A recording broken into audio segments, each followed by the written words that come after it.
Savoir si on a un bon programme de musculation, c'est pas toujours évident avec toutes les informations qui se contredisent de nos jours. Surtout que de plus en plus de gens utilisent désormais ChatGPT ou une autre IA pour les faire. Spoiler alerte, il y en a un dans le tas que je sais qui a été fait avec une IA. Voyons voir si vous pouvez le trouver. J'ai essayé de pas me spoiler, de pas regarder trop ce qu'il y avait. On va analyser ça ensemble, voir comment on pourrait améliorer ou... Bon, du moins, je vous donne mon avis. Gardez en tête que la base pour un programme, est-ce que vous progressez, est-ce que vous récupérez? Si c'est oui aux deux, vous êtes dans le bon, même si ça a l'air d'être entre guillemets n'importe quoi. Allez, c'est parti. Les dames d'abord. Programme numéro 1, c'est pour une femme qui est en sèche. Alors, bon, ça fait 6 mois qu'elle est déterre, mais elle a un peu plus d'expérience de musculation que ça. Oh là là, combien de temps? Je ne saurais pas vous dire avec précision. C'est pas une experte, mais en tout cas, elle a quand même un peu d'expérience. Ça fait un moment qu'elle est vraiment déterre. Voyons voir ça. Lundi, jambes, focus, fessiers lourds. Abduction, 2 séries de 20-25. Hip thrust bar, 4 séries de 6-8. Squat, 3 x 8-10. Fente bulgare, 3 x 8 par jambe. Kickback, câble, 3 x 12-15. Première chose que je vois, c'est qu'il y a les RIR sur les hip thrust, mais pas sur les autres exercices. Donc, est-ce que c'est 0 à 1 partout ou juste sur celui-là? Mais purée. Non, la connaissant, elle est certainement pas à 0,1 partout, sauf au hip thrust, et je sais même pas si elle est au hip thrust. Falloir forcer un peu plus, madame. Mardi, dos biceps cardio. Tirage vertical, tirage horizontal, rowing, pullover, curl, biceps et marteau en superset. Très bien. Mercredi, jambes, fessiers, modéré avec ischio. Donc on a encore des abductions en série longue. Soulevé de terre, jambes semi-tendu. Alors, qu'est-ce que c'est que du soulevé de terre, jambes semi-tendues? Est-ce que c'est du soulevé de terre roumain? Ou est-ce qu'on part du sol comme un soulevé de terre, mais en gardant les jambes un peu pliées comme... Ouais, vraiment, j'ai du mal à voir ce que c'est. Step up, 3 x 10 par jambe, hip thrust unilatéral. Ouf, un des pires exercices qui existent. Leg curl. Et jeudi, épaule triceps cardio. Très bien. Développé militaire. Élévation latérale en série longue. Oiseau. Extension triceps poulie. Dips assisté au kickback. Ok. Alors, bon, première chose à noter. Évidemment, il n'y a pas de pecs. Les aspirations esthétiques des filles, en général, ne couvrent pas les pecs. Est-ce que vous pouvez les faire un peu? Oui, mais je comprends qu'il n'y en ait pas. Et c'est ok. Et c'est pas un souci. On a de l'épaule, on a du dos, on a des bras. Très bien pour couvrir le haut du corps. On remarque qu'on a vendredi, samedi, dimanche de repos. Pourquoi? Moi, je sais pourquoi. C'est parce que madame va faire la fête le week-end. Et est-ce que ça peut marcher, ça? Oui, tout à fait. Plus important, c'est pas de sortir faire un apéro 1 ou 2 fois par semaine. C'est d'être constant sur la salle, le cardio, la diète. Et elle, je sais qu'elle est à peu près constante et ça se voit en progrès, elle a perdu en poids, elle a gagné en muscle, etc. malgré le fait qu'elle fait quand même des apéros. Il faut adapter à votre mode de vie. Je sais qu'il y a des gens, ils boivent jamais d'alcool, ils sortent jamais, ça leur va très bien, pas de souci. Il y a des gens au contraire qui ont besoin de faire ça. Dans ce cas-là, c'est probablement mieux de pas s'entraîner les jours où vous faites la fête, ou du moins de faire des petites séances donc. Moi, j'ai rien contre ça. Ceci dit, c'est vrai que, bon, t'arrives le mercredi, t'as eu juste un jour pour reposer tes jambes, il y a moyen qu'elles soient encore fatiguées, quoi. Les 2 séances, on focus fessier. Je vais pas vous mentir, moi, j'aurais peut-être une préférence dans ce cas-là à mettre mardi dos biceps, mercredi épaule triceps et les jambes le jeudi. Comme ça, on laisse un jour de plus pour reposer. Après la première séance jambes, on a 2 jours pour se reposer et après la seconde, on a 3 jours. On a vendredi, samedi, dimanche. Parce que là, on a qu'un jour entre les deux. Donc, je pense que ça serait plus optimal parce qu'il n'y a pas d'interférence entre dos biceps et épaule triceps. On est nickel. Ensuite, les abductions. Commencer par les abductions. Pour les 2 séances, moi, je suis pas un grand fan. Enfin, pour moi, c'est clairement pas le meilleur exercice de fessier. Il va pas créer une tonne de muscle. Ceci dit, il est très facile à faire. Il génère très peu de fatigue. On peut avoir une bonne connexion muscle-esprit. J'ai rien contre. Là, il va être mis un peu comme une activation. Surtout sur la séance lourde, je le garderai en tant qu'activation, ne pas aller trop à l'échec. Si son objectif, c'est les fessiers, moi je pense que c'est les fessiers, étant donné que c'est écrit fessiers lourds et fessiers modérés. Donc je pense qu'elle a beaucoup plus envie de gagner en fesses qu'en quadriceps ou en ischio. Bah, ça me plaît. On commence par l'exercice principal, l'hip thrust bar en lourd. Ensuite, le squat, exercice roi, fente bulgare, des kickbacks. Que dire, voilà, vos jambes, elles sont calmées. L'autre séance, plus sur les ischios. Donc, soulevé de terre, jambes tendues. Probablement le meilleur exercice de chaîne postérieure qui existe. Les step-up, tout dépend de comment il est fait. C'est un exercice qui est difficile parce qu'il y a une grosse contrainte de stabilité. Mais ceci dit, on peut le faire à force de le faire en se tenant peut-être avec une main pour être stable, en utilisant une poulie, des trucs comme ça, il n'y a pas de souci. De l'unilatéral, que ce soit sur le hip thrust et tout ça. Ouais, alors moi je vais vous dire, je vois ce programme, moi ça me paraît pas mal. Je vais pas vous mentir, ça me paraît pas mal du tout. Le volume est correct, modéré. Si on voit sur la semaine, il y a 4 jours comme ça, tu peux récupérer.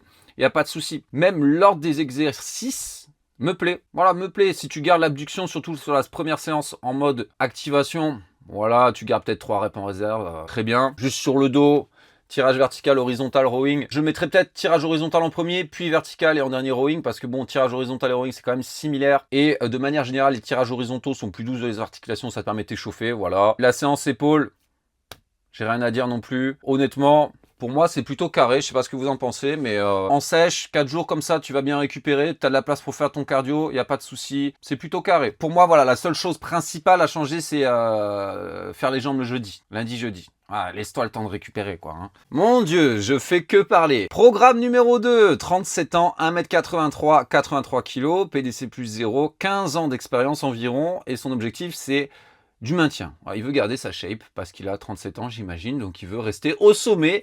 Il nous a joint d'ailleurs sa shape, excellente shape. Alors là, il était un peu plus sec, je crois qu'il était à 78 kg, mais magnifique shape. Il n'y a rien à dire. Donc on a 4 jours principaux, donc lundi, mardi, mercredi, jeudi. Vendredi, c'est juste un jour off ou peut-être un peu de bras et abdos. Et le samedi, il se fait un WOD. Donc là, c'est pareil que celle d'avant. Il concentre ses 4 jours muscu la semaine. Probablement, je sais pas. Hein, là, je fais des conjonctions sorties de mon chapeau. Peut-être que le week-end, il veut profiter avec sa famille ou des trucs comme ça, ce que je trouve tout à fait commandable, respectable, très bien. Et le samedi, un WOD type Aerox ou des bras. Là par exemple on a un chipper, donc c'est un format, on va faire tous les exercices les uns à la suite une seule fois. J'aime beaucoup ce format parce que mentalement c'est facile, parce qu'on se dit une fois que j'ai fait ce truc je passe à la suite et c'est bon, c'est fait. Donc mentalement c'est bien et ça permet de te lancer dedans, tu vas bien dépenser. Dimanche day off, en moyenne 13K steps la semaine, entre 12 et 20 le week-end. Bon bah en plus il fait beaucoup de pas, donc ce qui lui permet de conserver cette shape, d'être en forme et excellent à son âge, enfin à son âge.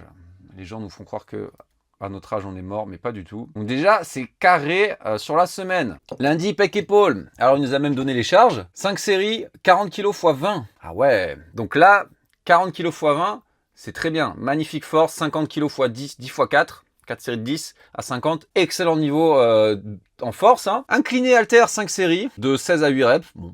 Alors, j'imagine qu'en fait, il va à l'échec ou comment il se sent. Élévation latérale haltère, 4 séries. Et oiseau sur banc, 4 séries.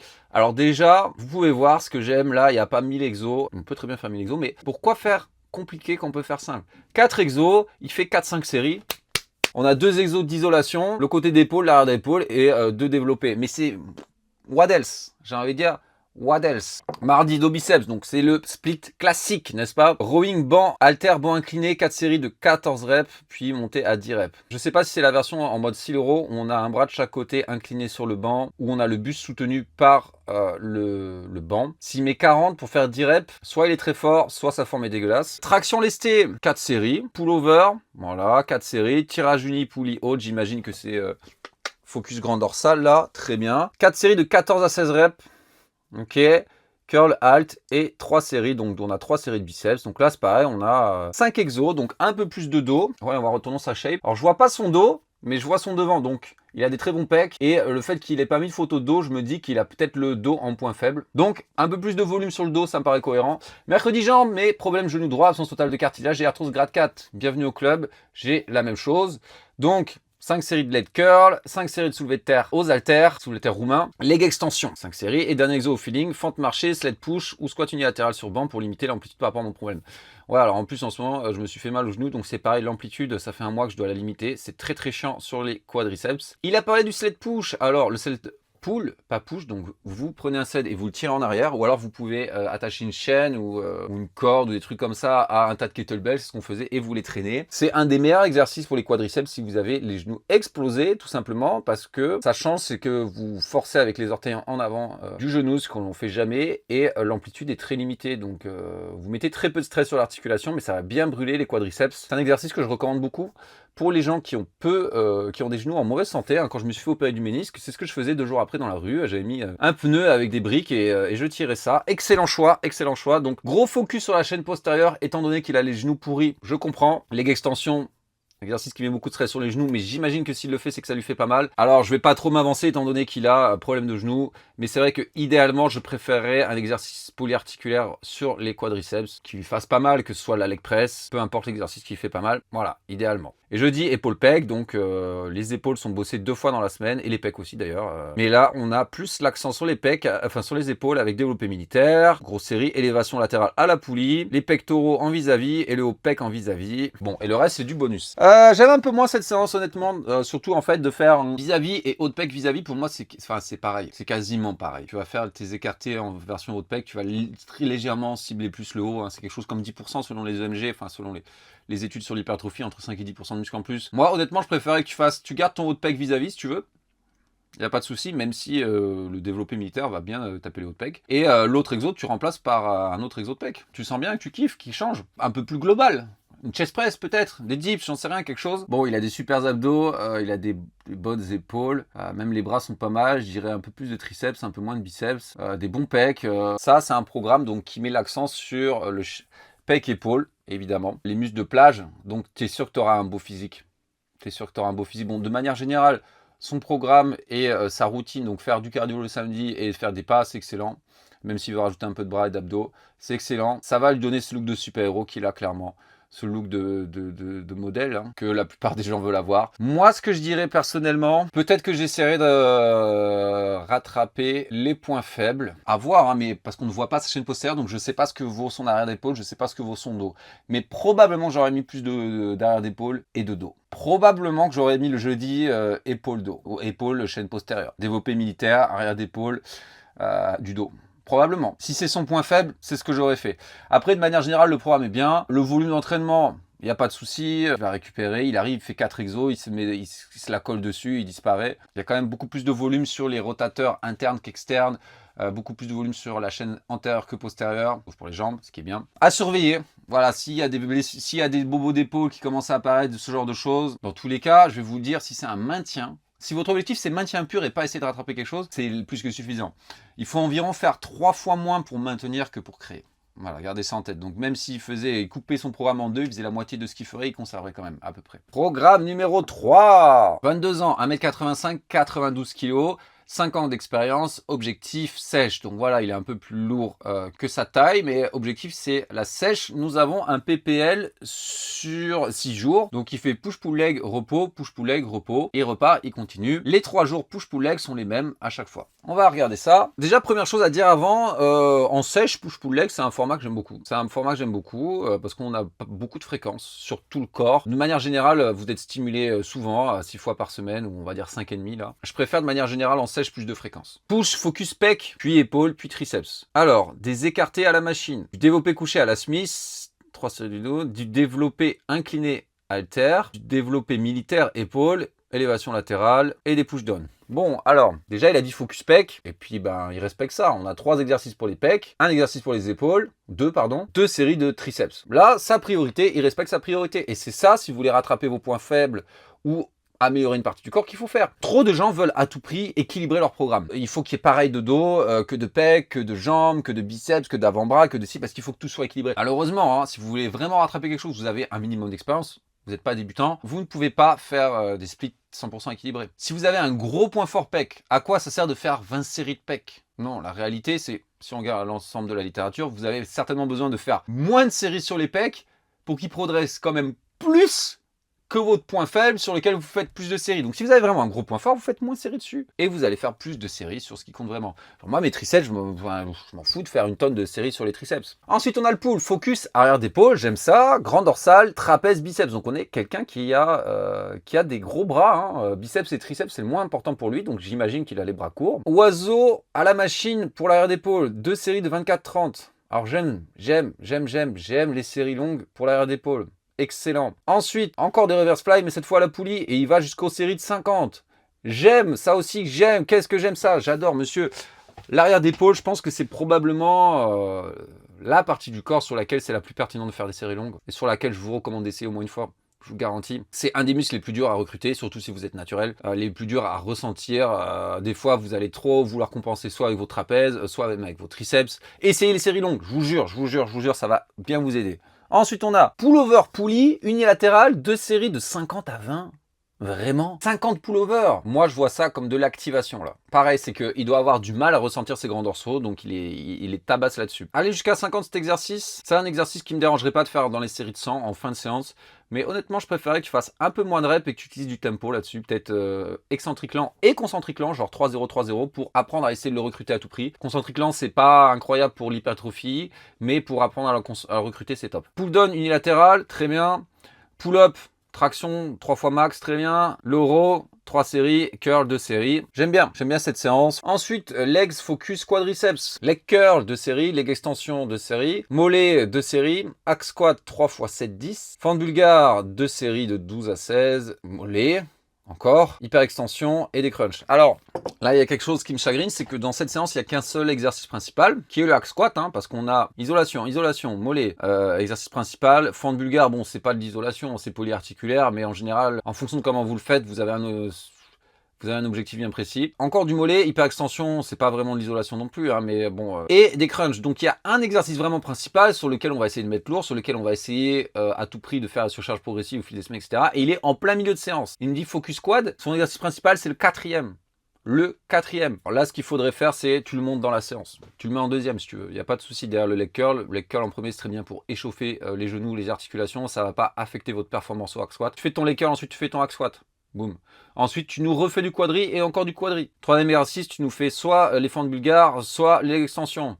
Et a priori, si tu veux du quadri, je te dirais leg extension. Et en dernier, l'autre exercice. Puis, si tu veux, tu nous fais tes hyper extensions, puis tes mollets, etc. Si vraiment c'est ton focus quad, il faut que tu fasses ça. Il faut que tu mettes plus haut dans la priorité. L'exercice principal. Alors, tu vas me dire, oui, les mollets, ça me permet de récupérer dans le leg extension. Après le leg extension, pour être frais pour le hack squat. Je comprends. J'aime cette idée. Mais quand tu t'es échauffé, t'as fait ton vélo, t'as fait tes trucs, etc. Et t'as déjà fait 6 séries où t'essayes normalement de te la donner, t'es quand même un peu moins frais, même mentalement et physiquement, sur le hack squat. Alors que c'est vraiment ton seul exercice polyarticulaire, entre guillemets. Gros exercice. Il n'y a pas de squat, il n'y a pas de leg press, il n'y a pas de soulevé de terre roumain.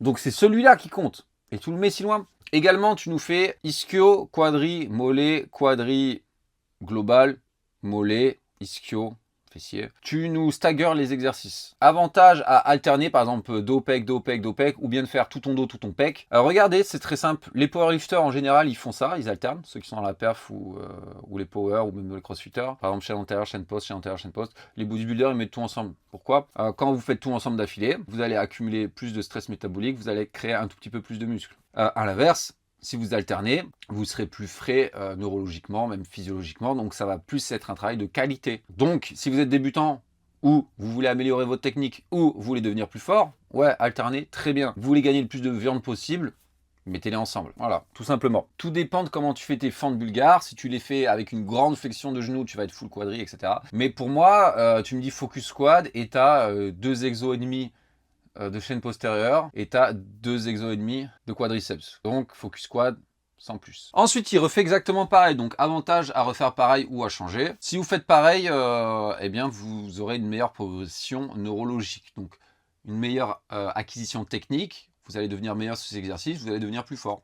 Voilà, donc c'est bien pour la force. Variation, avantage, moins d'usure, donc c'est-à-dire vu que vous ne forcez pas toujours pareil, vous stimulez de manière différente, etc. Donc moins de blessures d'usure, que ce soit des tendinites ou des blessures tout court. Et peut-être, selon les études, peut-être que ça pourrait stimuler un petit peu plus l'hypertrophie. Voilà, parce que comme je vous l'ai dit, on stimule de manière différente, etc.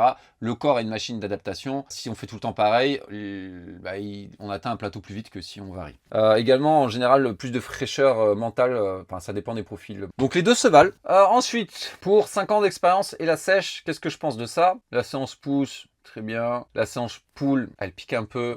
Mais ça va qu'il y a 2 exercices, enfin on va dire 3 exercices au début qui sont très peu fatigants. La séance jambes, elle pique pas mal. Dieu merci qu'il y a 2 fois des mollets et du leg extension et du leg curl. Si on regarde le volume sur la semaine au total, moi ça me paraît plutôt carré. Alors évidemment le volume c'est très individuel, je peux pas vous donner une réponse. S'il récupère, je pense qu'avec ce volume-là, environ, il aura un bon résultat physique. Ça va lui donner une belle shape. Ce que j'aime bien aussi, d'ailleurs, ce qui m'interpelle et ce que j'aime bien aussi, c'est que les gens, dans tous les programmes qu'on a vus, n'ont pas peur de faire des séries plus longues, donc ce qui est rare. Les mentalités changent. On a eu pendant quelques années, il fallait faire absolument 6 à 8 reps, voire même 4 à 8 reps, et si on en fait plus, c'est la mort. Moi, j'aime bien justement, par exemple, dans les jambes, le leg squat, il n'a pas peur de mettre lourd.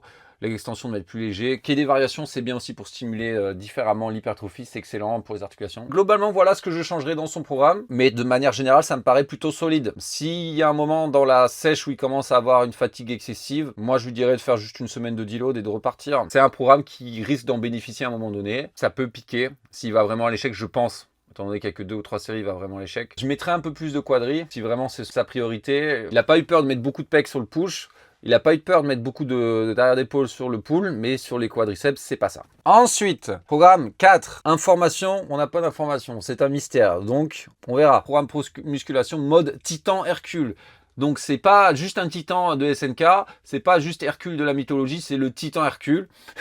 Full body barbare, double volume. Qu'est-ce que ça veut dire? Je ne sais pas. Focus bras, pec, épaule. Garde un contrôle total sur la descente face excentrique pour déchirer un maximum de fibres, surtout sur les bras. Ça m'a tellement interpellé ça quand j'en ai fait un réel. Oui, si tu ralentis ou tu contrôles la phase excentrique, tu vas créer un peu plus de micro-lésions, déchirer des fibres.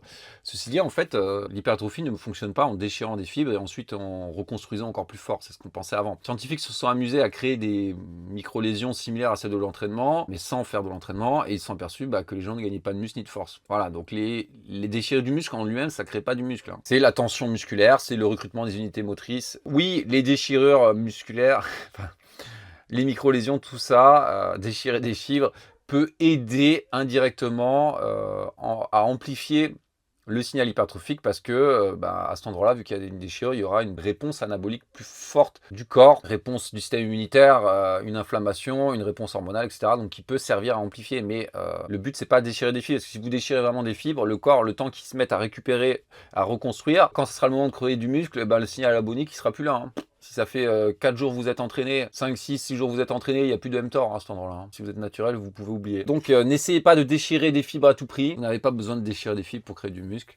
Donc là, c'est du full body. Il faut garder en tête qu'il n'y a que 3 séances, qu'on a 4 jours pour récupérer. Donc si c'est des grosses séances, on récupère quand même. Mais nous avons, et je vais zoomer un peu parce que à mon âge, vous comprenez, développé couché à la barre. Pectoraux massifs, triceps. J'aime bien les petits apartés en dessous. Donc, on a 4 x 8 au développé couché, 3 x 12 écartés haltères, étirement des fibres pectorées. Développé militaire, élévation latérale. Et ensuite, on a des bras, donc curl incliné, curl inversé. Puis, nous avons le dos et les jambes. Le focus du programme, c'est les bras, pec, épaules. Donc, c'est logique. Gobelet squat, tirage poitrine. Et après, c'est fini. Ok, deuxième séance, la puissance. Bon, développé incliné haltère, 4 x 10. Écarté poulie vis-à-vis. Épaules. Pareil, 2 exos, tirage menton, face pull, très bien. Bras, curl marteau, extension triceps. Et pour les jambes, on a du soulevé de terre, jambes tendues et du rowing bar. Et troisième séance, DOP couché haltère, des pompes en déficit. Pour les épaules, Arnold press, élévation latérale. Ensuite, on a du Zottman curl, très bien, barre au front. En dernier, presse à cuisse, tirage horizontal. Bon, alors évidemment que c'est un programme déséquilibré, comme c'est inscrit au début. On a 3 exos, donc on a 12 séries de dos, 12 séries de cuisses. Même pas, on va dire 8 séries de quadriceps, slash fessier un petit peu, et 4 séries d'ischio, slash fessier. Ça, c'est OK. C'est déséquilibré, on le sait. On a à chaque séance 2 exos de pec, 2 exos d'épaule et 2 exos de bras. Et on a un accent sur les fléchisseurs, n'est-ce pas? Car on a 4 exercices de fléchisseurs, donc les biceps, brachial, etc. 2 exercices de triceps. Alors, étant donné que c'est un invité mystère, je ne sais pas à quoi il ressemble, je ne sais pas quels sont ses points faibles, ses points forts, mais j'imagine que, voilà, il lui faut des biceps, il lui faut des pecs et il lui faut des épaules. Donc là, en pec, on est à 21 séries par semaine. Il n'y a pas de souci. On n'a pas de volume indirect, fractionné. Bon, les épaules, elles vont prendre beaucoup plus cher que ça, parce qu'elles seront également stimulées sur les pecs. On a en particulier, 3 exos sur le faisceau latéral, 2 exos globaux, enfin antérieur et latéral, et une fois par semaine du face pull. Là, par contre, c'est le problème, pas vous mentir. La plupart des gens, surtout s'ils sont naturels, ils ont un gros avant de l'épaule et ils ont un tout petit arrière d'épaule. Voilà, bon, vous pouvez voir que mon devant est plus gros que mon derrière. Hein. Et moi, je tabasse pas mal l'arrière. Là, il a une fois par semaine l'arrière d'épaule et il a 1 million d'exos qui vont faire le devant. On a 4 séries d'arrière d'épaule et 34 séries qui vont stimuler le devant ou le côté et ou le côté de l'épaule. Donc vous comprenez que s'il reste trop longtemps sur ce programme, il va y avoir un problème. Donc déjà sa posture, il va être là comme ça, hein, et ça va partir devant et surtout il va avoir des problèmes, d'épaule, clairement. Donc moi déjà ce que je recommanderais c'est en échauffement de faire ou entre ces séries, même de pec ou je sais pas quoi, il fait de la rotation externe. Que ce soit avec des élastiques, soit avec des poulies, c'est pas possible sinon.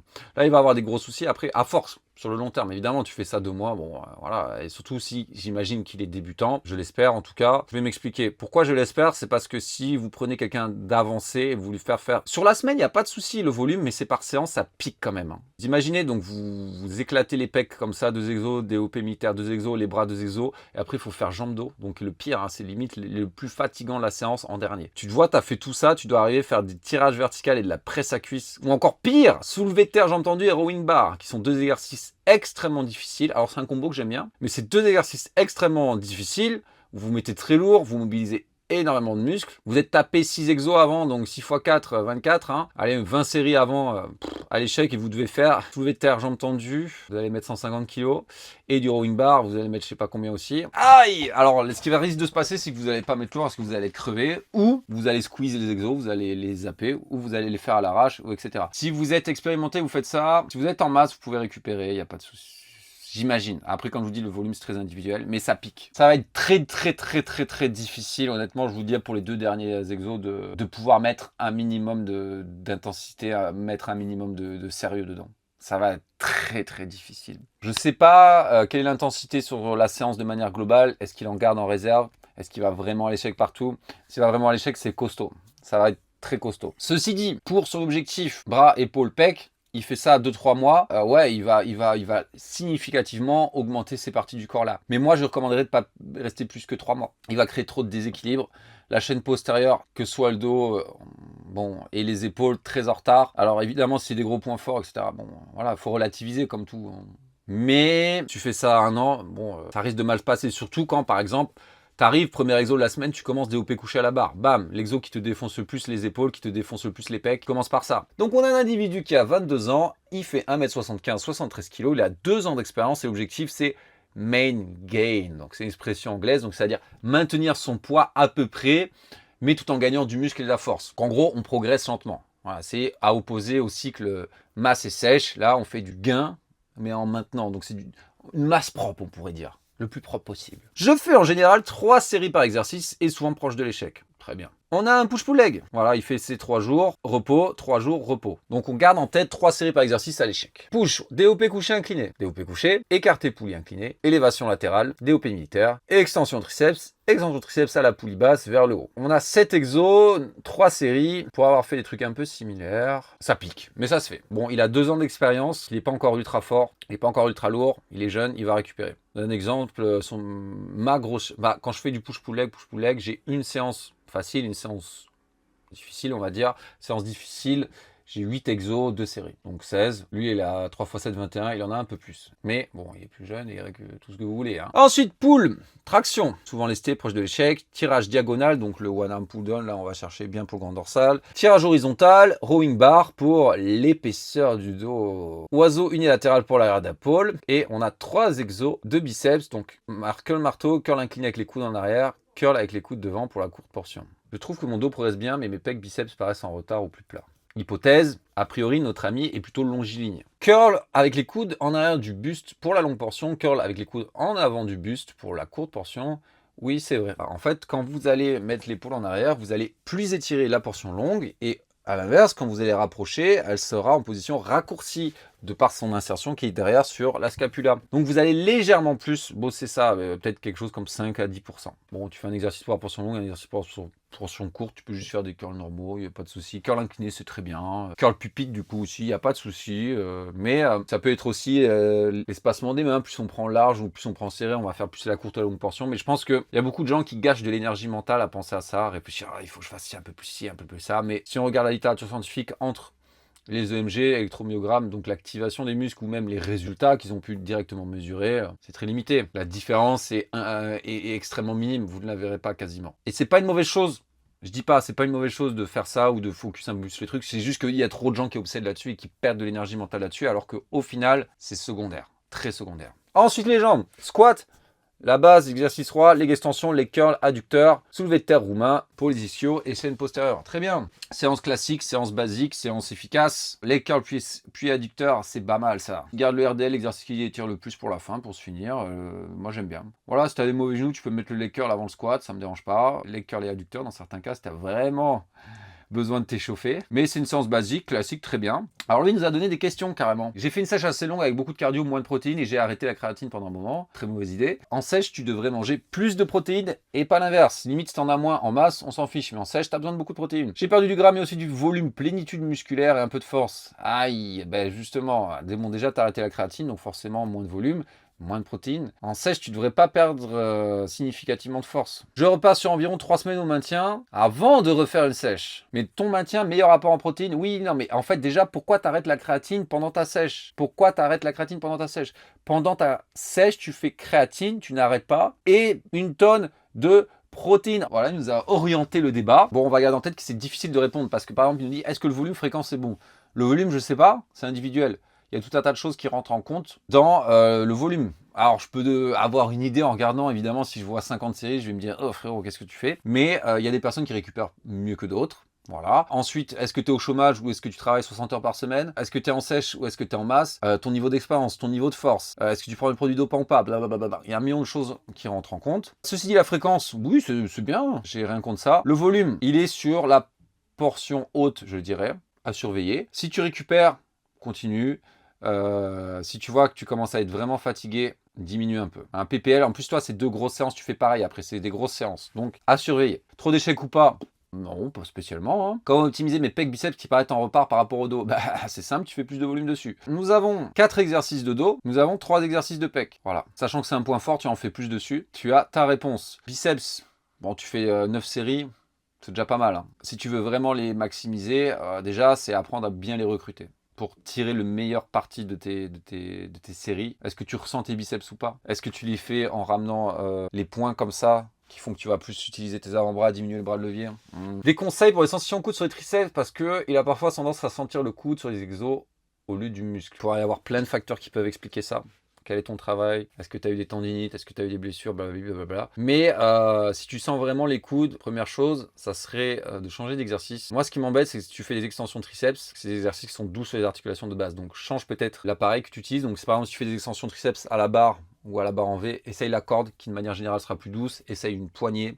Tu peux même essayer les cuffs. Change d'exercice. Faisons des exercices qui te tapent moins dans les coudes. Mais de manière générale, ceux-là, ils tapent pas dans les coudes. Donc, il y a peut-être quelque chose qui se passe dans le reste de ta séance push. Tu changerais quoi pour maximiser l'hypertrophie plus esthétique? Déjà, je sais pas à quoi tu ressembles et je ne sais pas quels sont tes objectifs. Esthétiques, j'entends. Alors, j'imagine que tu m'as dit tu veux plus de pecs et de biceps. Moins de volume sur tes points forts.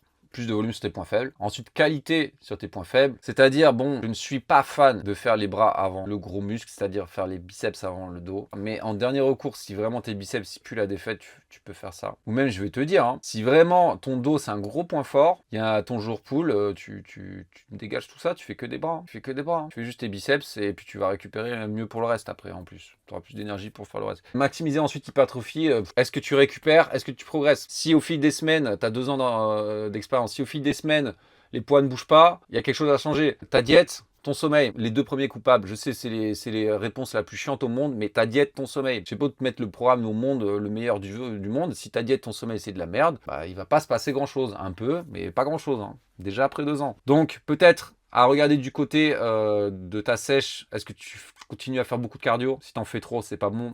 Si tes calories sont trop basses, c'est pas bon non plus. Va plutôt regarder de ce point de vue-là. Si t'as peu de glucides aussi, ce que je pense, mêlé autour de ton entraînement. Le repas juste avant, ton encas, ton pré-workout, je sais pas quoi, et le repas juste après. Donc voilà, donc je pense que je vais arrêter là parce que j'ai déjà beaucoup parlé.